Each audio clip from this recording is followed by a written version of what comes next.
का बे? कहे कि हमार पूरा बदन दर्द करता। अरे 2-4 दिन के काम बा, कर ला ना, ओकरे बाद आरामे करे के बा। तहार तो हमेशा के इहे बाटे, 2-4 दिन के काम, आज भर के काम। अब हमसे काम हम ना होई। बानियों भी भारी ना उठाई राजा जी, बानियों भी भारी ना उठाई राजा जी। हवे दुख बड़ा लेहनी ना कटाई राजा जी, हवे दुख बड़ा लेहनी ना कटाई राजा जी, हवे दुख बड़ा लेहनी ना कटाई राजा जी।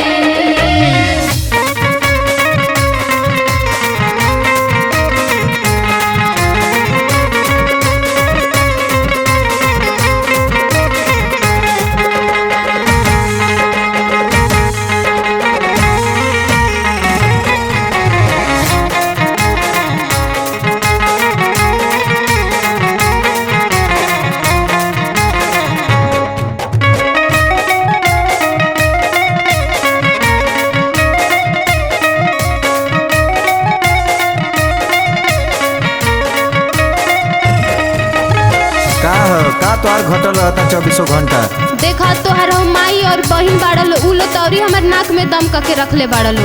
ए भाई तो माई बहिन है, बनले बदे बिगड़ले बदे बोल देती तो कौन गुनाह कर देते हैं? नहीं तो तू वो लोग के समझा दे ना। अपन काम करा चुपचाप, अब माई बहन के बात पे ध्यान मत दा। अच्छा तो सुना, सासु ननद के आँखी में धौसल बानी हम हो, बोलियो पे बोली बोले ली करत नइखे काम हो, बोलियो पे बोली बोले ली करत नइखे काम हो। सासु ननद के आँखी में धौसल बानी हम हो, बोलियो पे बोली बोले ली करत नइखे काम हो। रात दिन सोचिले खटाई राजा जी, रात दिन सोचिले खटाई राजा जी। हवे दुख बड़ा लेहनी ना खटाई राजा जी, हवे दुख बड़ा लेहनी ना कटाई राजा जी, हवे दुख बड़ा लेहनी ना कटाई राजा जी।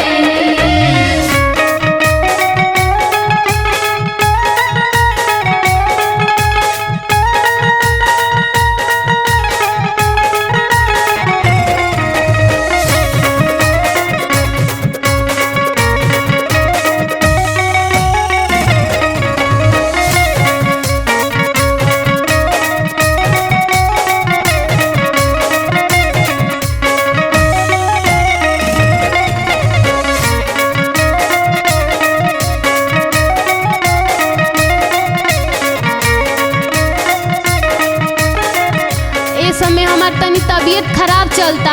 हाँ देह कमजोर हो गइल बा। हाँ तो जेठानी जी अभी आके बोला ताड़ी, हमरा के 4 गो बात सुना ताड़ी, उन्हों के तू समझा द। अरे भाई तो तुसे जितना हो तो उतने करा।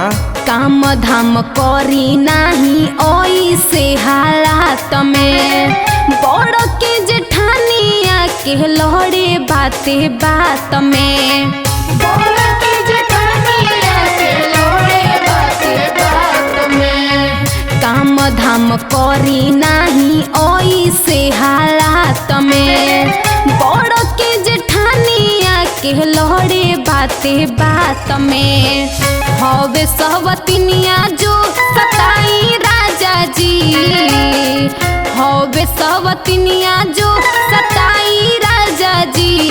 हवे दुख बड़ा लेहनी ना कटाई राजा जी, हवे दुख बड़ा लेहनी ना कटाई राजा जी, हवे दुख बड़ा लेहनी ना कटाई राजा जी।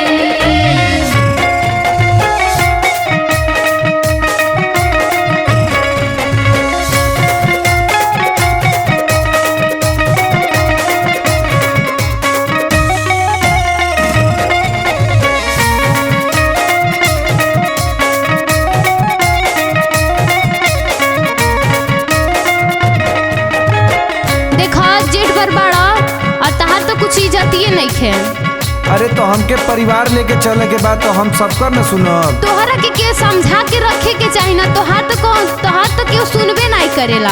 ए भाई तो तू हमरा के समझा न, हमें परिवार लेके चले के बाद भाई भौजाई और भाई बहन माई के उतने समझा सकीला, लेकिन तोके तो ज्यादा समझाई, तू समझा।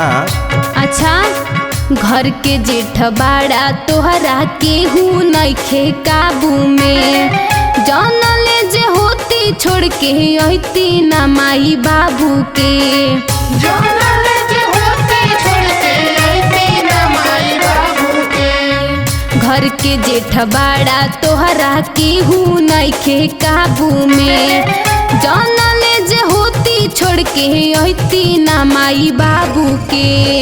देवराय अमितावा के जताई राजा जी, देवराय अमितावा के जताई राजा जी, हवे दुख बड़ा लेहनी ना कटाई राजा जी, हवे दुख बड़ा लेहनी ना कटाई राजा जी।